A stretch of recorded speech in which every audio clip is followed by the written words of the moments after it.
Hi hello বন্ধুরা, welcome back to my channel.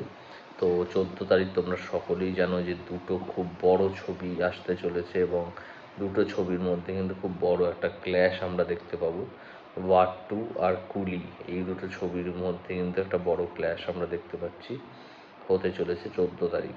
তো এই দুটো ছবিরই অ্যাডভান্স বুকিং কিন্তু খুলে দেওয়া হয়েছে, কিন্তু অ্যাডভান্স বুকিং যদি তোমরা দেখে থাকো, কুলি অনেকটা এগিয়ে আছে ওয়ার 2 থেকে। আর ওয়ার 2ও মোটামুটি আস্তে আস্তে এগোচ্ছে, কিন্তু কুলি অনেকটা এগিয়ে গেছে। তো কুলিতে তোমরা জানো অনেক বড় বড় স্টারকে নেওয়া হয়েছে, একটা মাল্টি স্টারার ছবি, এবং ওয়ারে ঋত্বিক রোশন এবং জুনিয়র এনটিআর আছে। তো এই দুটো ছবি নিয়ে আমার কি মতামত, আমার কি মনে হয়, সেটা আমি একটু শেয়ার করব। তো ফার্স্ট অফ অল বলে রাখি, দুটো ছবি একটু ডিফারেন্ট, দুটো ছবি একরকম নয়। তো ওয়ার 2 অনেক স্টাইলাইজড করা ছবিটা, এবং যে কুলি ছবিটা আসছে ওই ছবিটাই কিন্তু যেটা লোকেশ কানাকরাজের ছবি, ওই ছবিটা কিন্তু একটু অন্য রকমভাবে উনি স্টাইলাইজ করেছে। তো দুটো ছবি কিন্তু দুরকম, কিন্তু আমার কোথাও যেন মনে হচ্ছে ওয়ার 2 বেশ ভালো হবে। আমি কুলির গল্পটা ধরতে পারিনি, এবার কুলি যদি হলে খুব ভালো হয় তো চলবে, এবং ও কিন্তু কুলির ট্রেলার যেটা দেখিয়েছে, ট্রেলারটা আমার অতটা ভালো লাগেনি। ওয়ার 2 আমার কেন যেন মনে হচ্ছে একটা ভালো ছবি হবে। তার কারণ ঋত্বিক রোশন মোটামুটি যা যা ছবি করে ওনার পারফরমেন্স ভালোই হয়, এবং উনি খুব একটা যে খাজা বাজে ছবি কিন্তু করে না।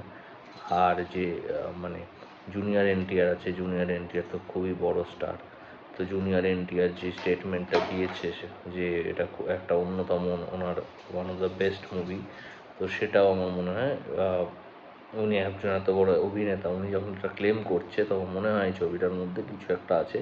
আর আমি যদি আপনারা যদি কিয়ারা আডবাণীরও এটা দেখেন, কেরিয়ার গ্রাফটা, ও কিন্তু ভুলভাল ছবি সিলেক্ট করে না, ভালো ছবি করে। আমার মনে হয় ওয়ার 2 কিন্তু ভালো ছবি হবে, আমার যেটা মনে হচ্ছে। আর কুলির যে ছবিটা, কুলির ছবিটা নিয়ে যদি বলি, কুলির ছবিটা বোঝা যাচ্ছে না, কিন্তু যেহেতু ডাইরেক্টরের এত ভালো ট্র্যাক রেকর্ড আছে, লোকেশ কানাগড়াজের সব ছবি সুপারহিট, তো যদি এই ছবিটা একটু ভালো হয়ে যায়, এই ছবিটা কিন্তু হিস্ট্রি ক্রিয়েট করে দেবে এবং বিশাল বক্স অফিসে নাম্বার আনবে। রজনীকান্তের মতো সুপারস্টার আছে, এবং নাগার্জুনা আছে, আমির খান আছে, উপেন্দ্র আছে, অনেক বড় বড় মানুষ আছে এই ছবিটায়।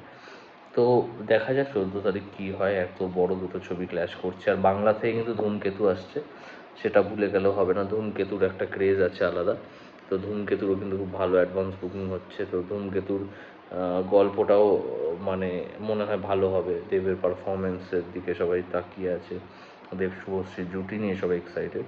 তো মোটমাট এবার কিন্তু ইন্ডিপেন্ডেন্স ডেটা বেশ জমজমাট সিনেমা লাভারদের জন্য। এবার দেখা যাক কী হয়।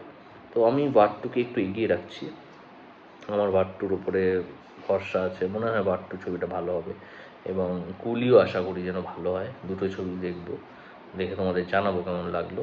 তো টিল দেন সবাই ভালো থেকো, happy independence day in advance. Till then tata.